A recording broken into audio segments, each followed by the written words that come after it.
পড়ে শোনাচ্ছি আগাথা ক্রিস্টির বিখ্যাত রহস্য উপন্যাস স্লিপিং মার্ডার। উপন্যাসটির আজ ৪র্থ পর্ব।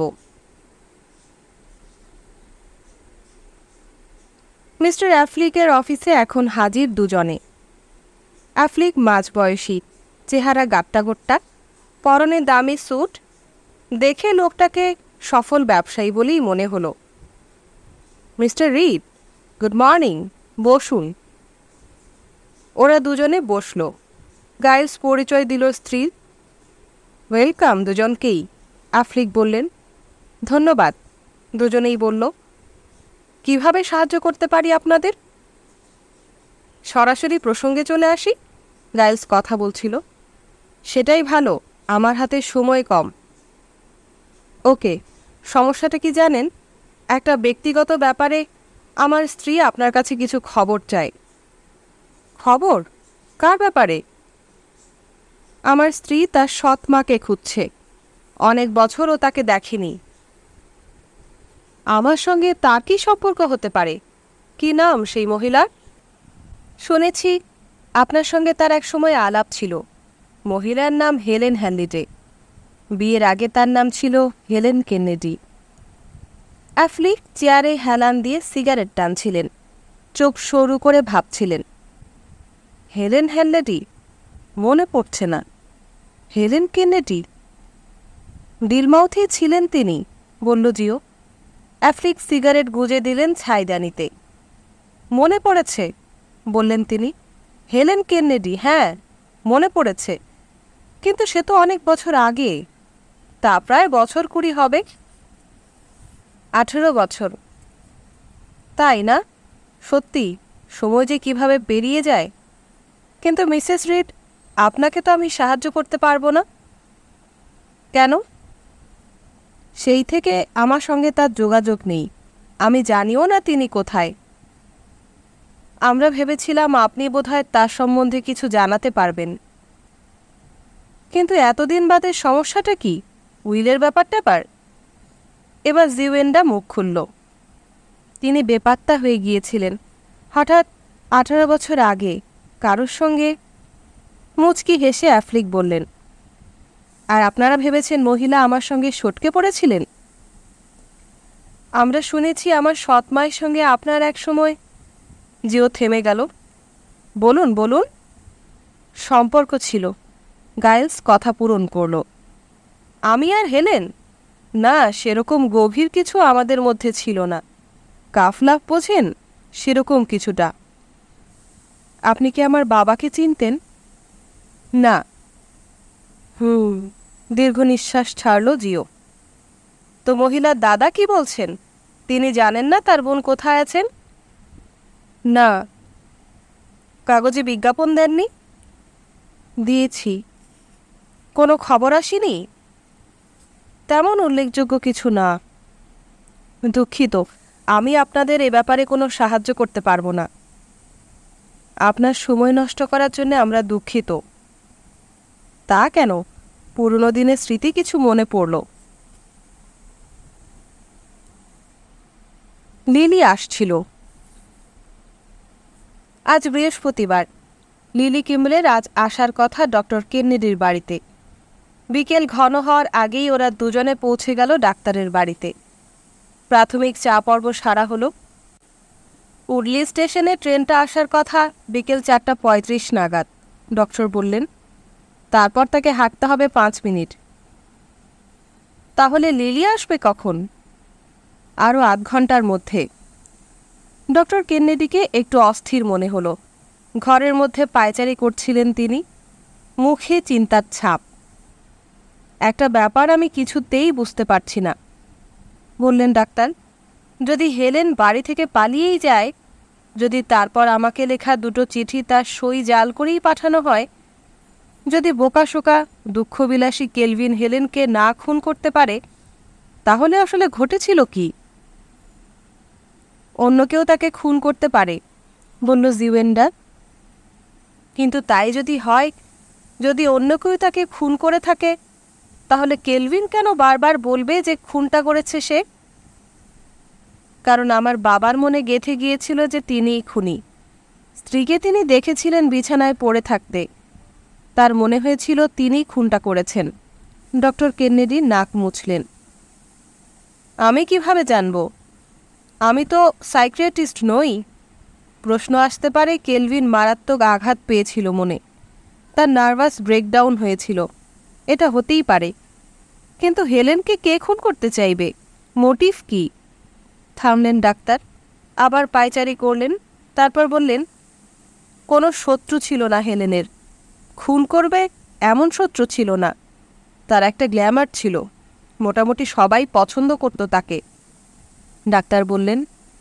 ডক্টর টেবিলের কাছে গেলেন, ড্রয়ার খুললেন, হাতড়ে হাতড়ে কিছু বের করলেন। অনেক দিনের পুরনো ঝাপসা একটা ফটোগ্রাফ বাড়িয়ে দিলেন দুজনের দিকে।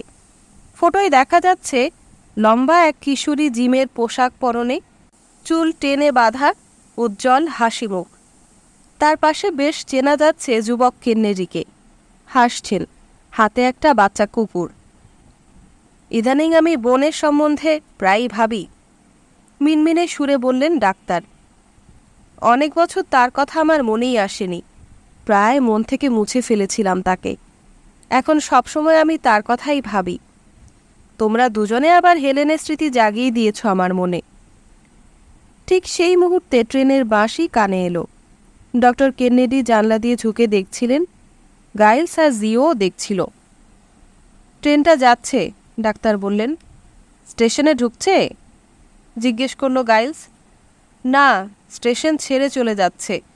তার মানে লিলি কিমলে আর কিছুক্ষণের মধ্যেই এসে হাজির হবে, ডাক্তার জানালেন। তিনজন অপেক্ষা করতে লাগলো লিলির জন্য, কিন্তু লিলি কিমলের দেখা নেই। লিলি কিমলে ডিলমাউথ জংশনে ট্রেন থেকে নামল। ব্রিজ পেরিয়ে হাঁটতে লাগলো দূরের প্ল্যাটফর্মের দিকে, যেখানে লোকাল ট্রেন দাঁড়িয়ে আছে। এই ছোট কম পাল্লার ট্রেনে আর কটাই বা যাত্রী হবে? বড়জোর 10-12 জন। লিলি ট্রেনে উঠে জায়গা পেয়ে বসল। ট্রেন ছেড়ে দিল। 3টে স্টেশন পর উডলি বোল্টন, যেখানে লিলি নামবে। কিন্তু লিলি যে স্টেশনে নামবে সেখানে না নেমে তার আগের স্টেশনে নামল ম্যাচিংস হল্ট। এই ছোট্ট স্টেশনে একমাত্র সেই নামল। স্টেশন থেকে বেরিয়ে খানিকটা হাঁটার পর একটা ইটে বাঁধানো রাস্তা। সেই রাস্তায় একটা লাঠির মাথায় চৌকো টিনের পাতে লেখা উডলি ক্যাম্প। লিলি রাস্তাটা দিয়ে একটু দ্রুত হাঁটতে লাগল। রাস্তার ধারে অগোছালো অবিন্যস্ত প্রকৃতির নিজের খেয়ালে বেড়ে ওঠা ঝোপঝাড়। নিজের মনে হাঁটছে লিলি। 18 বছর আগে যে বাড়িতে পরিচারিকার কাজ করত সে, সেই বাড়ির অনেক কিছুই তার মনে পড়েছে। আজ ডক্টর কেনেডির বাড়ি গিয়ে সে সব কথাই সে বলবে। অনেক কথা, অনেক স্মৃতি। বুড়োর সঙ্গে ছুরি বউটার প্রায়ই ঝগড়াঝাটি হতো। বুড়োটা খুব সন্দেহ করত, কি যেন নাম, মিসেস হেলেনকে। তারপর একদিন সে দেখেছিল। হঠাৎ একজন বেরিয়ে এলো ঝোপের ভেতর থেকে। লিলি তাকে দেখে চমকে উঠল। আপনি হঠাৎ এখানে? আশাই করিনি যে। খুব চমকে গেছো না? আর একটু চমকাতে হবে তোমাকে দিদিমণি। লোকটা একটা দড়ির ফাঁস ছুঁড়ে দিল লিলির গলায়। ফাঁসটা এঁটে বসেছে, এঁটে বসছে। লিলির চোখ দুটো ঠেলে বেরিয়ে আসছে। ধারে কাছে কেউ নেই, চারপাশ নিস্তব্ধ। শ্বাসরুদ্ধ হয়ে লিলির ধপ করে পড়ে গেল মাটিতে। একটা পায়রা ঝটপট করে উড়ে গেল আকাশে। কি হলো বলো তো মহিলার, আসছে না কেন? ডক্টর কেনেডি উদ্বেগের স্বরে বললেন। 5টা বাজতে 10 মিনিট, ওর তো বিকেল 4টেতেই আসার কথা। স্টেশন থেকে আসতে রাস্তা ভুল করেনি তো? কিংবা হয়তো ট্রেন মিস করেছে, জিভেন্ডা বলল। আমার অন্য কিছু মনে হচ্ছে। কি ডক্টর কেনেডি? মাগি বোধহয় শেষ মুহূর্তে ঠিক করেছে আসবে না। ভেবেছে পুলিশ কেসে জড়িয়ে পড়বে। এখানকার গ্রামের লোকগুলো এরকমই, এদের বিশ্বাস করা যায় না। ডক্টর কেনেডির কপালে দুশ্চিন্তার ভাঁজ। তিনি আবার পায়চারি শুরু করলেন। তারপর কি ভেবে তিনি টেলিফোনের রিসিভার তুললেন, ডায়াল করলেন কোনো নম্বরে। স্টেশন, আমি ডক্টর কেনেডি বলছি। আমার পরিচিত একজনের আসার কথা ছিল 4:30, যে ছোট ট্রেন ঢুকবে তাতে। মাঝবয়সী গ্রামের মহিলা, কোনো মহিলা প্যাসেঞ্জার কি নেমেছে ট্রেন থেকে? স্টেশন মাস্টারের উত্তর, গুড আফটারনুন ডক্টর কেনেডি। 4:30 ছোট ট্রেন থেকে এই স্টেশনে 3 জন প্যাসেঞ্জার নেমেছে। তাদের প্রত্যেককেই আমি চিনি স্যার। মিস্টার নাব্বাকোর্স থাকেন মিডোজে, জনি লস ব্যাংকে চাকরি করেন, আর প্রফেসর মিস্টার বেনসনের মেয়ে। আর কোনো যাত্রী তো নামেনি। ওকে, ধন্যবাদ। ডাক্তার রিসিভার নামিয়ে রাখলেন। তাহলে তো আসেনি মনে হচ্ছে, গাইলস বলল। আমারও তাই মনে হচ্ছে, ডাক্তার বললেন। একটা সিগারেট ধরালেন। হঠাৎ রিন রিন করে টেলিফোন বেজে উঠল। ডাক্তার তাড়াতাড়ি উঠে রিসিভার তুললেন। ও প্রান্ত থেকে প্রশ্ন ভেসে এলো, ডক্টর কেনেডি? বলছি, লংফোর্ড পুলিশ স্টেশন থেকে ইন্সপেক্টর লাস্ট কথা বলছি। বলুন ইন্সপেক্টর। আপনার বাড়িতে কি মিসেস লিলি কিমলে নামের কোনো মহিলার আসার কথা ছিল? ছিল। কেন, কোনো দুর্ঘটনা? তাকে মৃত অবস্থায় পাওয়া গেছে। মৃতের পোশাক হাতড়ে পাওয়া গেছে একটা চিঠি, আপনার লেখা চিঠি। তাই আপনাকে ফোন করতে হলো। আপনি যত তাড়াতাড়ি সম্ভব লংফোর্ড থানায় চলে আসুন। এখনই যাচ্ছি। ব্যাপারটা পরিষ্কারভাবে বুঝতে হবে আমাদের, ইন্সপেক্টর লাস্ট বললেন। তিনি তাকালেন কেনেডির দিকে, গাইলসের দিকে এবং জিওয়েন্ডার দিকে। তারপর আবার বললেন, আপনি চিঠিতে মহিলাকে বলেছিলেন ডেলমাউথ স্টেশনে নামতে 4:05, আর ছোট ট্রেনে উডলি বোল্টনে আসতে 4:35, তাই তো? ঠিক তাই, কেনেডি বললেন। আপনার চিঠিও আমার হাতে। মৃতদেহের পোশাকের পকেটে এটা পাওয়া গেছে। চিঠি দেখাতে হবে না, আমি তাই লিখেছিলাম। কিন্তু মহিলা তো আপনার কথা অনুযায়ী আসেননি। মানে? উনি আগের ট্রেনে এসেছিলেন। আগের ট্রেনে? হ্যাঁ, উনি ডিলমাউথ স্টেশনে এসেছিলেন আগের ট্রেনে। নেমেছিলেন ডিলমাউথে 1:30। সেখান থেকে ছোট ট্রেন ধরেছিলেন 2:05 এবং ট্রেন থেকে নেমেছিলেন উডলি বোল্টন স্টেশনে নয়, তার আগের স্টেশন ম্যাচিং সল্টে। ব্যাপারটা অদ্ভুত, ডক্টর কেনেডি বললেন। উনি কি অসুস্থ? আপনার কাছে দেখাতে এসেছিলেন? আমি আর প্র্যাকটিস করি না, অনেক বছর আগে ডাক্তারি ছেড়ে দিয়েছি। মহিলাকে আপনি ভালোভাবে চিনতেন? 20 বছর আগে দেখেছিলাম। এখন মৃতদেহ দেখে চিনতে পারবেন? দেখতে পারি। ডাক্তাররা মৃতদেহ দেখতে অভ্যস্ত, জিওয়েন্ডা ভাবল। মৃতদেহ দেখে ফিরে এসে ডাক্তার বললেন, গলা টিপে মারা হয়েছে বোধহয়। সেরকমই পোস্টমর্টেম রিপোর্ট এলে। বুঝেছি। তাহলে মহিলার কী কাজ ছিল আপনার সঙ্গে? ইন্সপেক্টর জানতে চাইল। ডক্টর কেনেডি কাগজে মিসেস হেলেন সম্বন্ধে যা বিজ্ঞাপন বেরিয়েছিল, যেটা গাইলস দিয়েছিল, সেই বিজ্ঞাপনের কাটিং ইন্সপেক্টর লাস্টকে দেখালেন। ইন্সপেক্টর বিজ্ঞাপনটি পড়ে বললেন, ও বাবা, এসবের পেছনে তো পুরনো গল্প লুকিয়ে আছে। 18 বছরের পুরনো গল্প, ডক্টর কেনেডি বললেন। তাহলে গল্পটা তো আমাকে জানতে হবে। শুধু কেনেডি নয়, জিওয়েন্ডাও যা যা জানাবার, বিশেষত 18 বছর আগে মিসেস হেলেন সম্বন্ধে, সবই বিশদে বললেন। ইন্সপেক্টর লাস্ট সিগারেট ধরিয়ে বললেন, তাহলে যা শুনলাম তার সংক্ষেপে বলি, কোথাও ফাঁক থাকলে আপনারা ধরিয়ে দেবেন। বলুন স্যার, সাম আপ করুন, বলল গাইলস। মিসেস হ্যালিডে হলেন ডক্টর কেনেডির বোন এবং মিসেস রিড আপনার সৎ মা। তিনি 18 বছর আগে এই বাড়ি থেকে বেপাত্তা হয়ে গিয়েছিলেন, যে বাড়িতে মিস্টার গাইলস আর মিসেস রিড এখন থাকেন। ঠিক ঠিক। লিলি কিমলে সেই সময়, মানে 18 বছর আগে, ওই বাড়ির সর্বক্ষণের পরিচারিকা ছিলেন।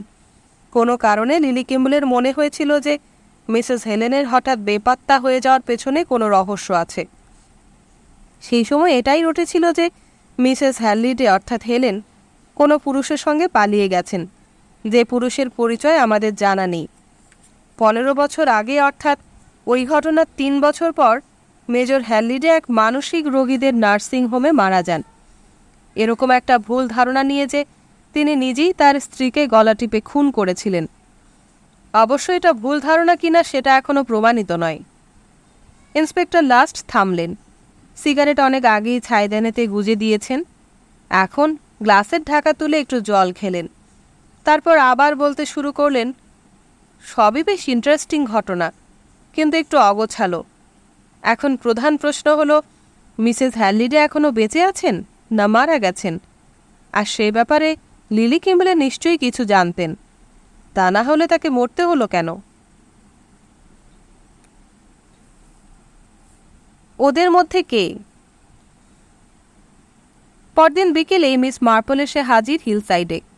গাইলস ও জিওয়েন্ডা দুজনেই দৃশ্যত উল্লসিত, কারণ গতকাল যে হাড় হিম করা ঘটনাটা ঘটে গেল, লিলি কিম্বলের নৃশংসভাবে হত্যা, সে সব কিছুই তো মিস মার্পল জানেন না। গাইলস কিচেনে গেল চায়ের ব্যবস্থা করতে, আর জিওয়েন্ডা তার মতো নাটকীয় ভঙ্গিতে সব শোনালো মিস মার্পলকে।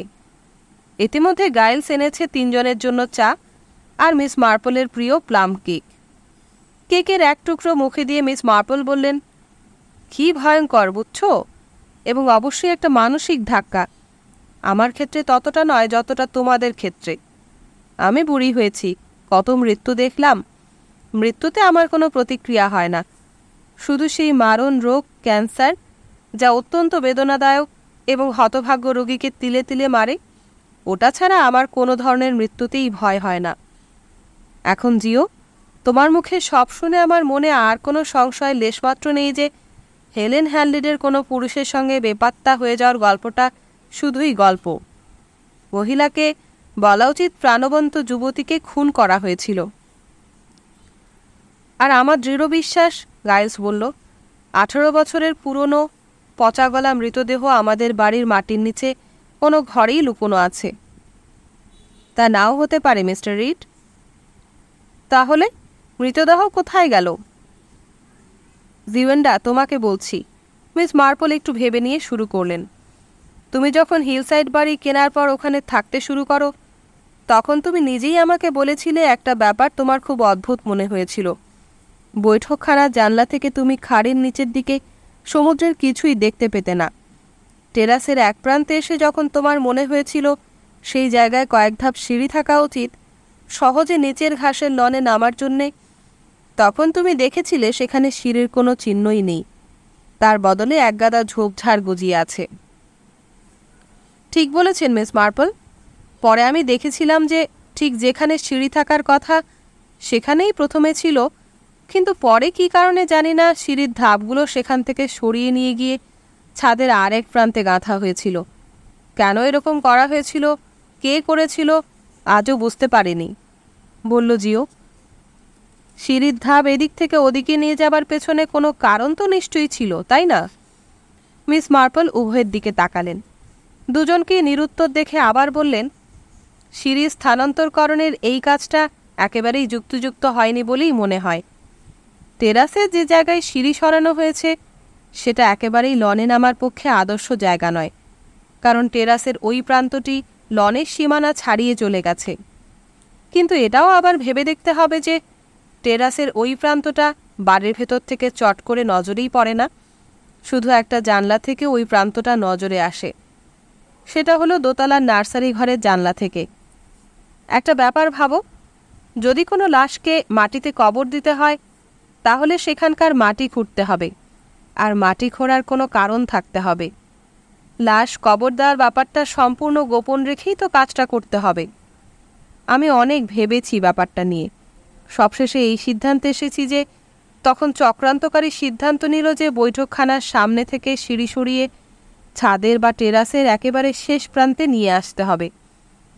ইতিমধ্যেই ডক্টর কেনেডির মুখে আমি শুনেছিলাম যে হেলেন হ্যালিডে এবং তার কর্তা গার্ডেনিং ব্যাপারে খুব আগ্রহী ছিল, আর বাগানের পরিচর্যাও করত নিয়মিত। রোজকার যে মালি কাজ করত বাগানে, সে শুধু যেমন নির্দেশ পেত তাই করত, তার বেশি কিছু করত না। সুতরাং যদি তার কোনো দিন এটা চোখে পড়েছিল যে বাগানে কিছু কিছু পরিবর্তন ঘটানো হচ্ছে, একদিককার সিঁড়ি অন্যদিকে সরানো হচ্ছে, তাহলে তার আর কী করার আছে? ওসব ছোটোখাটো ব্যাপার নিয়ে সে মাথা ঘামাবেই বা কেন? সে শুধু ভেবে নিয়েছিল যে মালিক আর মালকিন যা করছে বেশ করছে। লাশটা গোড় দেওয়া যেত বাগানের যে কোনো জায়গায়, কিন্তু আমি একেবারে নিশ্চিন্ত যে লাশ পুঁতে দেওয়া হয়েছিল টেরাসের শেষ প্রান্তেই, কোনো মতেই বৈঠকখানার জানলার সামনে নয়। আপনি এত নিশ্চিত হচ্ছেন কিভাবে? জিজ্ঞেস করল জিওয়েন্ডা। লিলি ক্যাম্বেলের চিঠিতে কি লিখেছিল মনে পড়ে? যেটা সৌভাগ্যবশত ডক্টর কেনেডি আমাদের দেখিয়েছিলেন। লিলি লিখেছিল যে সে প্রথমে ভেবেছিল কোনো লাশ লুকিয়ে রাখা হয়েছে মাটির তলার কোনো ঘরে। পরে তার ধারণা পাল্টে গিয়েছিল, কারণ সেই সময়ের আর একজন পরিচারিকা লিওনি তাকে বলেছিল সে যা দেখেছিল। কি দেখেছিল সে? সেই সুইস মেয়ে লিওনি নার্সারি ঘরে জানলা দিয়ে গভীর রাতে দেখে ফেলেছিল যে একটা কবর খোঁড়া হচ্ছিল। লিওনি বোধহয় দেখেও ছিল কবরটা কে খুঁড়ছিল। তাহলে পুলিশকে সে কিছু বলেনি কেন? ওরে মেয়ে, তোকে বুঝতে হবে যে সে সময় কোনো খুনটুন হতে পারে সেটা কারোরই মাথায় আসেনি। লিলি, লিওনি, গোবেচারা সব পরিচারিকারা কি জেনেছিল, কি ঢোকানো হয়েছিল তাদের মাথায়? যে মিসেস হ্যানলিডে প্রেমিকের সঙ্গে পালিয়েছে। তখন হেলেনের অন্তর্ধান নিয়েই সারা বাড়িতে, সারা অঞ্চলে শোরগোল। তখন বেচারা সুইস মেয়েটি, যে ভালো ইংরেজি বলতেও পারে না, রাতে নার্সারির জানলা থেকে যা দেখেছিল সে ব্যাপারে আমার ধারণা ভয়ে আর কারোর কাছে মুখ খুলতে চায়নি। আর লন্ডন তার কাছে বিদেশ, বিদেশি পুলিশের কাছে সে বেচারা আর মুখ খুলতে চায়নি। তারপর পরে দেশে গিয়ে সব ভুলে গিয়েছিল। গাইলস বলল, যদি তিনি এখনও বেঁচে থাকেন তাকে তো খোঁজও করা যেতে পারে। মিস মার্পল ঘাড় নেড়ে বললেন, সেটা বোধহয় করা যেতে পারে। গাইলস বলল, কিভাবে খোঁজা যেতে পারে সেই মহিলাকে? তোমাদের থেকে পুলিশ সেই কাজটা ভালো করতে পারবে, মিস মার্পল বললেন। আগামীকাল সকালে ইন্সপেক্টর লাস্ট এখানে আসছেন। তাহলে তো তাকে ওই সিঁড়ির ধাপ এক জায়গা থেকে আরেক জায়গায় সরানোর কথাটা অবশ্যই বলতে হবে। আর আমি যা দেখেছিলাম, যেটা আমার কল্পনাও হতে পারে, একতলার হলঘরে। জিওয়েন্ডা বলল। হ্যাঁ, মিস মার্পল বললেন, এটা খুবই বিচক্ষণতার কাজ করেছ তুমি যে তোমার দেখা সম্বন্ধে আর কাউকে কিছু বলনি। খুব বুদ্ধির কাজ করেছ। কিন্তু আমার ধারণা এবার মুখ খোলার সময় হয়েছে। গাইলস ধীরে ধীরে বলতে লাগলো, আমি যেটা ভেবেছি সেটা হলো এই, হেলেনকে গলা টিপে খুন করা হয়েছিল একতলার হলঘরে। তারপর খুনি লাশটা তুলে নিয়ে দোতলায় যায়, শুইয়ে দেয় বিছানায়। কেলভিন হ্যানলিডে আসেন, গলায় হুইস্কি ঢালেন ভালো মতন। তারপর তিনিও দোতলার বেডরুমে আসেন। মানসিক রোগে তিনি এমনিতেই বেসামাল ছিলেন, তার ওপর কড়া হুইস্কির নেশা। তার ধারণা হয় তিনি নিজেই স্ত্রীকে গলা টিপে মেরেছেন। আসল খুনি কাছাকাছি লুকিয়ে থেকে সবই হয়তো দেখছিল। যখন কেলভিন উন্মত্ত হতাশায় ডক্টর কেনেডির বাড়ির দিকে ছুটলেন, সেই সুযোগে খুনি লাশটা আবার তুলে নিয়ে আগাছার ঝোপের ভেতর লুকিয়ে রাখে, সম্ভবত টেরাসের একেবারে শেষ প্রান্তে। তারপর নিজেও অন্ধকারে ঝোপঝাড়ের মধ্যে লুকিয়ে বসে অপেক্ষা করতে থাকে কখন বাড়ির পরিচারিকারা ঘুমিয়ে পড়বে। সব নিঃশব্দ হয়ে গেলে খুনি কোদাল দিয়ে কবর খুঁড়ে লাশটা তার ভিতরে চাপা দিয়ে দেয়। তার মানে খুনি সেই রাতে হিলসাইড বাড়ির আশেপাশেই ছিল। মিস মার্পল ঘাড় নাড়লেন। খুনি নিশ্চিতভাবেই ছিল, একেবারে ঘটনাস্থলে। তুমি যা বললে এতক্ষণ, আমি কিন্তু একমত। এখন দেখতে হবে আমাদের যে তিনজন সন্দেহভাজন ব্যক্তির মধ্যে কাকে সম্ভাব্য খুনি হিসেবে চিহ্নিত করা যেতে পারে। প্রথমে আমরা ভেবে দেখব আর্সকাইনের কথা।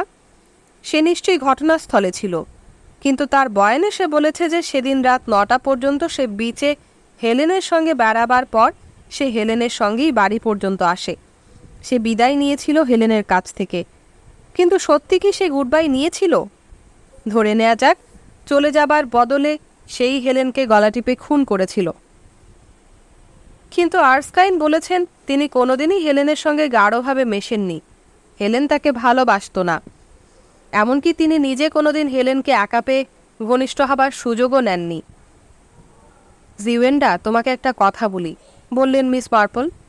এখন আমরা রহস্য সমাধানের সূত্র খুঁজতে বসেছি। এখন আমাদের নিরাবেগভাবে, নির্মোহ দৃষ্টিতে সব দেখতে হবে। কে কি বয়ান দিয়েছে সেসবের উপর বেশি গুরুত্ব দিলে চলবে না। আমি মিস মার্পলের কথা ও যুক্তির সঙ্গে সম্পূর্ণ একমত, গাইলস বলল। শুনে আশ্বস্ত হলাম, বললেন মিস মার্পল। সত্যি কথা বলতে কি, আমি একটু চিন্তিতই ছিলাম। কারণ কিছু মনে করো না, আমি লক্ষ্য করেছিলাম তোমরা একটু কান পাতলার মতো কাজ করছিলে। হেলেনের উধায় হয়ে যাওয়া সম্বন্ধে যে যা বলছে তোমরা বিশ্বাস করছো। আমার বয়স হয়েছে, অভিজ্ঞতাও অনেক বেশি। আমি চট করে লোকের কথায় বিশ্বাস করি না, বিশেষত এইসব খুনটুনের ক্ষেত্রে। আমি বরাবরই যেটা করে থাকি সেটা এরকম, কেউ কিছু বললে সেটা সত্যি বলে মেনে নিই না। প্রথমে নানাভাবে পরীক্ষা করে দেখে নিই দুধের মধ্যে কতটা জল মেশানো আছে। যেমন ধরো, ডক্টর কেনেডি আমাদের বলেছিলেন যে কেলভিন হ্যানলিরে তার খাবারে মাদক মেশাতেন। এটা আমি প্রথমে বিশ্বাস করিনি। বিশ্বাস করলাম কখন? না, যখন দেখলাম কেলভিন হ্যানলিডে নিজের ডায়েরিতেও সেই সন্দেহ প্রকাশ করেছেন। সুতরাং আমাদের এখন যে যা বলবে সব যাচাই করে নিতে হবে। গাইলস বলল, আমরা এবার ভেবে দেখি 3 ব্যক্তি আমাদের কে কি বলেছে পরপর। প্রথমে এরস্কাইন কি বলেছেন দেখি। সে বলেছে, ওই লোকটি কি বলেছে সেসব আর এখন ভেবে লাভ নেই। সিওয়েন্ডা বলল, এরস্কাইন লিলি কিম্বলেকে খুন করতে পারে না। গাইলস গ্রাহ্যই করল না স্ত্রীর কথা, বলে চলল, সে বলেছে যে তার সঙ্গে হেলেনের পরিচয় হয় জাহাজে, যে জাহাজটা ইন্ডিয়া যাচ্ছিল। তারা দুজনে প্রেমে পড়ে, কিন্তু যেহেতু মিস্টার এরস্কাইন বিবাহিত এবং তার ছেলে মেয়ে আছে, সে আর বেশি দূর এগোয় না হেলেনের সঙ্গে। তাদের বিচ্ছেদ হয়ে যায়। ধরা যাক ব্যাপারটা এরকম নয়। ধরা যাক মিস্টার এরস্কাইন দারুণভাবে প্রেমে পড়ে যায় হেলেনের, আর আপত্তিটা ছিল হেলেনের দিক থেকে। সেই পালিয়ে যেতে চায়নি এরস্কাইনের সঙ্গে। ফলে মিস্টার এরস্কাইন হেলেনকে ভয় দেখায় যে সে যদি অন্য কাউকে বিয়ে করে তাহলে হেলেনকে সে খুন করবে।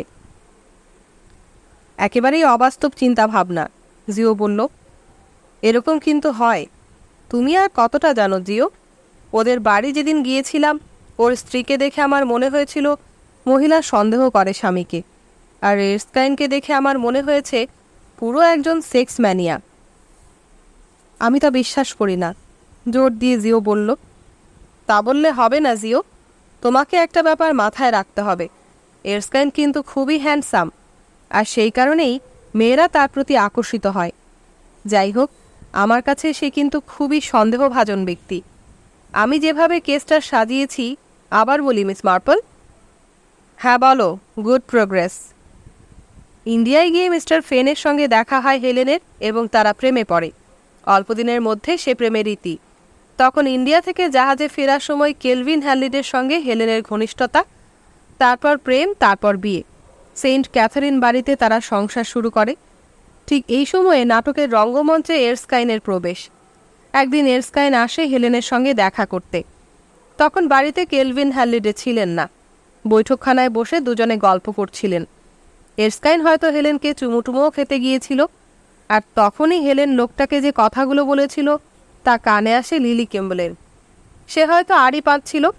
লিলি দ্বিতীয় চিঠিতে যা লিখেছে ডক্টর কেনেডিকে তা আমরা জানি। হেলেন চাপা স্বরে বলেছিল নাটোর এরস্কাইনকে, আমি তোমাকে খুব ভয় করি, বরাবর আমি ভয় করে এসেছি তোমাকে। আমার ধারণা তোমার মাথা খারাপ, তুমি একটা পাগল। তাতেও এরস্কাইনের হেলদোল নেই। সে নানাভাবে বিরক্ত করতে থাকে হেলেনকে। তখন হেলেন মতলব ভাঁজতে থাকে, নরফোকে পালিয়ে যাবার কথা ভাবে। খুব গোপনে এরস্কাইনের দৌরাত্ম্য থেকে বাঁচতে পালিয়ে যাবার পরিকল্পনা পাকা করে। এবার আমাকে ভাবতে হবে সেই বিশেষ রাতটার কথা, সেই ভয়ঙ্কর রাতটার কথা। সেই রাতে হ্যানলিডে পরিবার, স্বামী ও স্ত্রী কী করছিল আমরা ঠিক জানি না। মিস মার্পল দুবার কাশলেন। আমি কিন্তু জানি, তিনি বললেন। আমি এডিথ প্যাগেটের সঙ্গে দেখা করেছিলাম।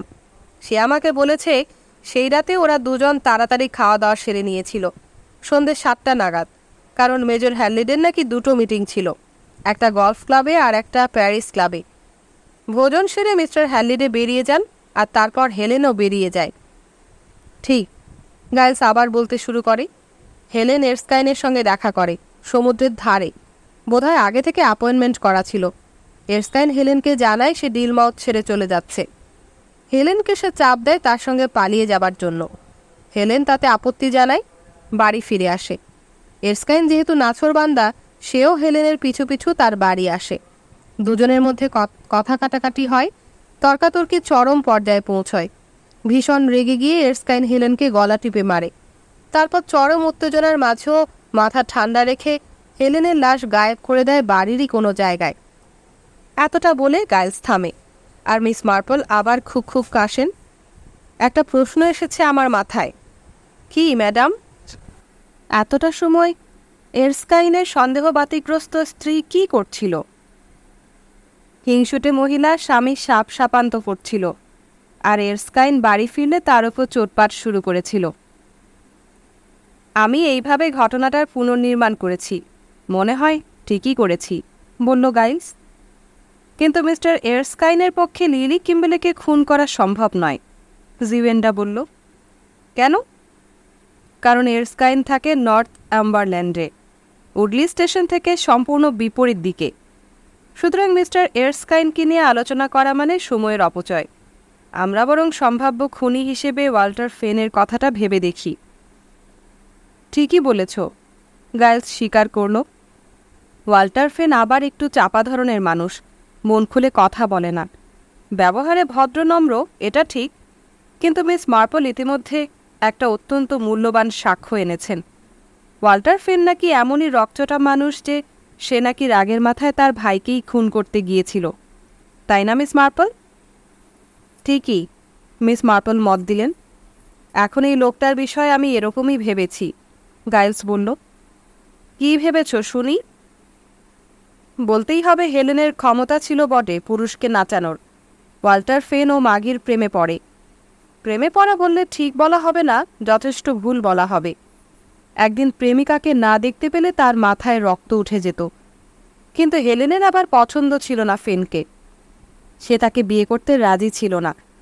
তখন ওয়াল্টার নিজের ধান্দায় ইন্ডিয়া চলে গেল চা বাগানে কাজকর্ম করতে।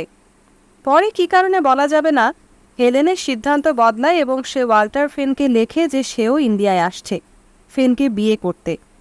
সে ইন্ডিয়ায় যায়, কিন্তু ইংল্যান্ডে ফেরার জাহাজে সে কেলভিন হ্যালিডের প্রেমে পড়ে এবং ওয়াল্টার ফিনকেও তার সর্বগ্রাসী প্রেমকে অগ্রাহ্য করে।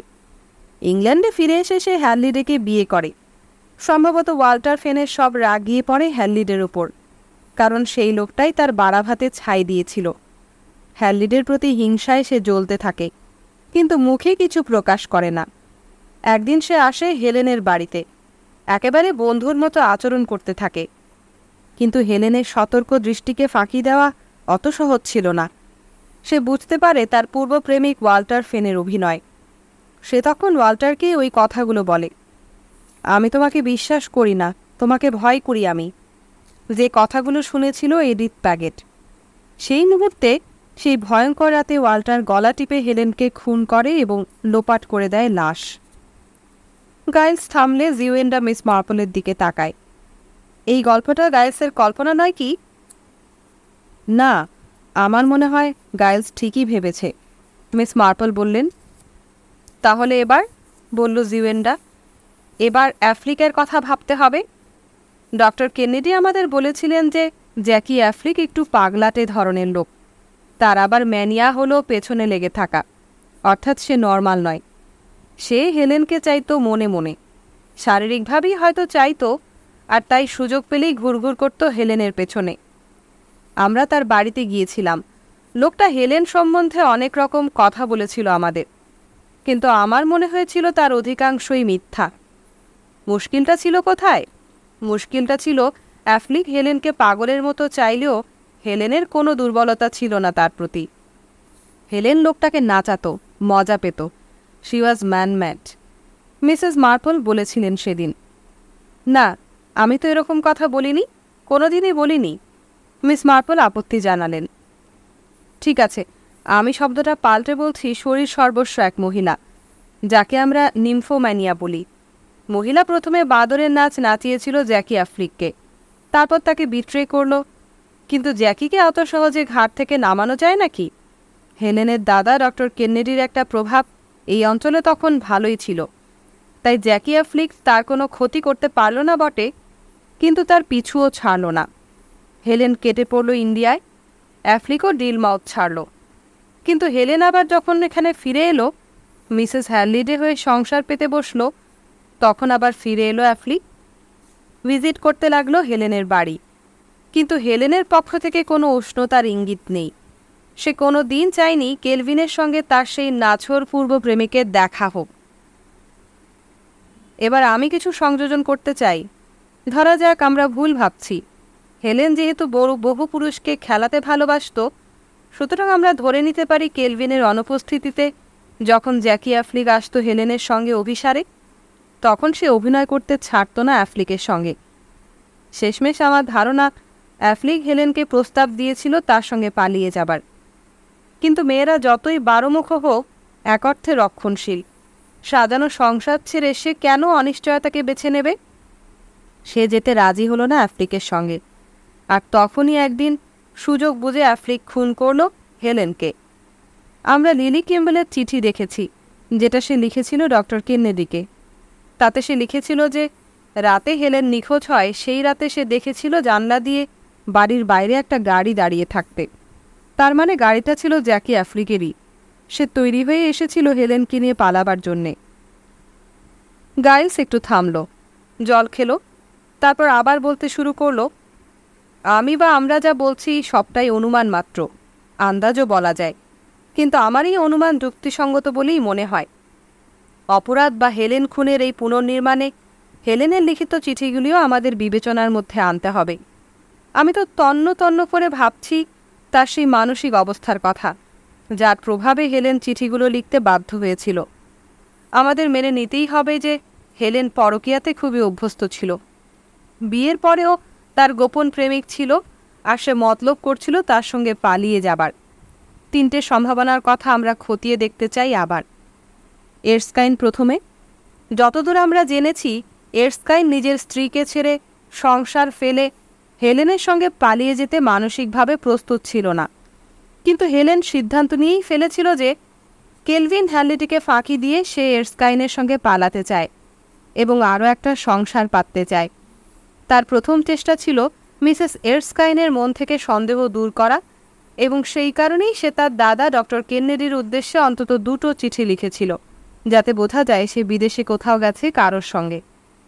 কার সঙ্গে গেছে সে ব্যাপারটা সে গোপন রেখেছিল, ফলে ব্যাপারটা আরও রহস্যময় মনে হতো। কিন্তু যদি হেলেন এরস্কাইনের সঙ্গে পালাবার কথাই ভেবেছিল, তাহলে এরস্কাইন হেলেনকে খুন করবে কেন? জানতে চাইল জিওয়েন্ডা। হতে পারে হেলেন অস্থির চিত্ত ছিল এবং হঠাৎই তার মত বদলায়। এরস্কাইনের সঙ্গে সংসার ছেড়ে যেতে সে অস্বীকার করে। তাতে রকচটা এরস্কাইন তার গলা টিপে ধরে এবং হেলেনকে খুন করে। তারপর সে হেলেনের পোশাক ভর্তি স্যুটকেস নিয়ে চম্পট দেয়। সব কিছুরই উত্তম ব্যাখ্যা এটাই। একই ব্যাখ্যা ওয়াল্টার ফেনের সম্বন্ধে। হেলেনের সঙ্গে ফেনের চুক্তি হয়েছিল যে হেলেন কেলভিন হ্যানলিটিকে ছেড়ে কাছাকাছি কোনো একটা জায়গায় গিয়ে থাকবে, যেখানে ওয়াল্টার ফেন গোপন অভিসারে যাবে। কিন্তু ডক্টর কেনেডিকে চিঠি লিখবে সে দূরের কোনো জায়গা থেকে, যাতে মনে হবে সে বিদেশে আছে। এক্ষেত্রেও হেলেন তার মত বদলায়। তাতে ওয়াল্টার তাকে গলা টিপে হত্যা করে। বাদ রইল জ্যাকি অ্যাফ্লিক, তার বিষয়ে ধারণা।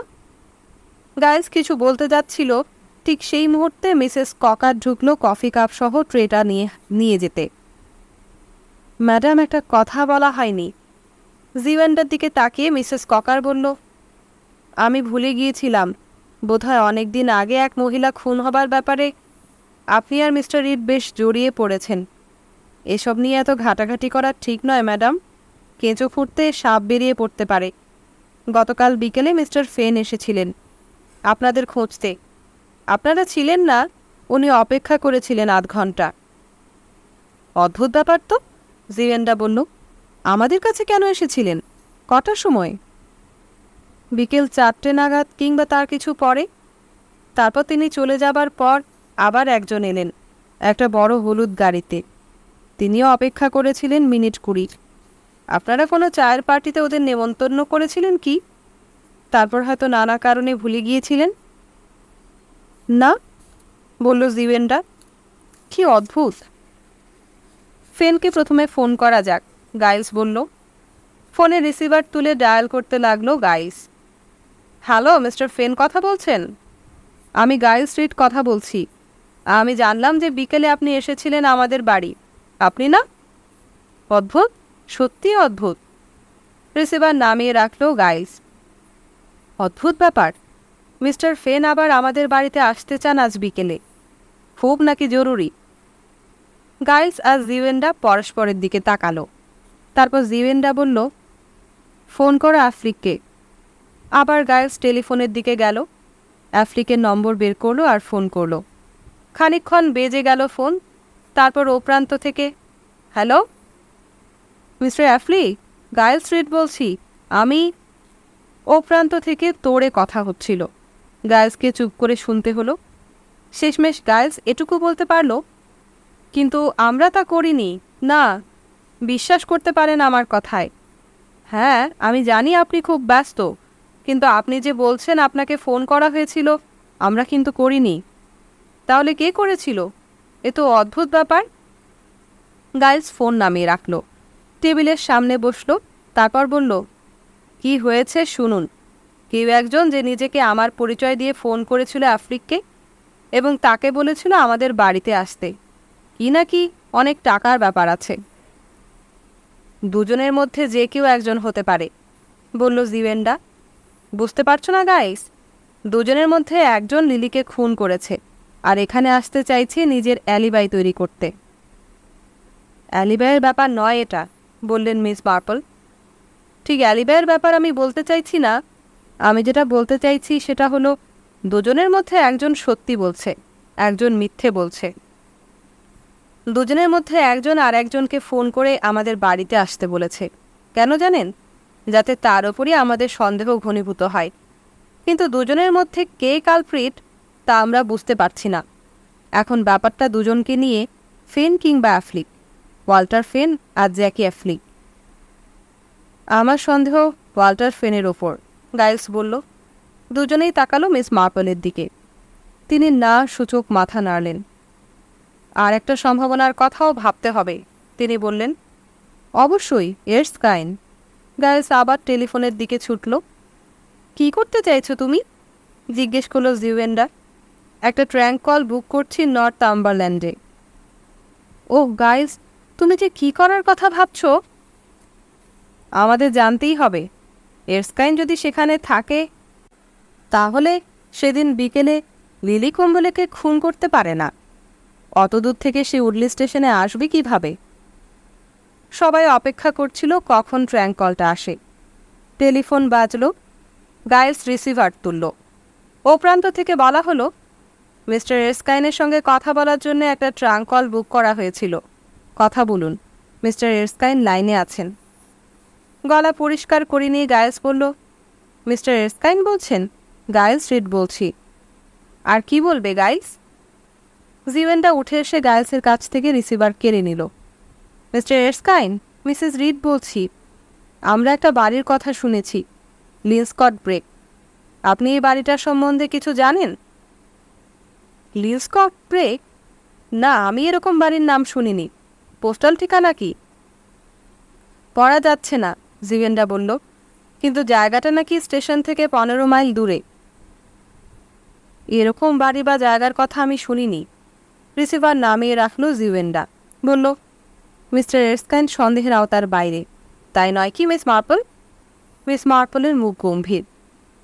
আমার এখনও মনে হচ্ছে না তোমরা ঠিক রাস্তায় চলছ। আমি সত্যি খুব উদ্বিগ্ন। মিসেস হেলেনের খুনি কে হতে পারে? কে? যদি বুঝতে পারতাম ঠিক কী করলে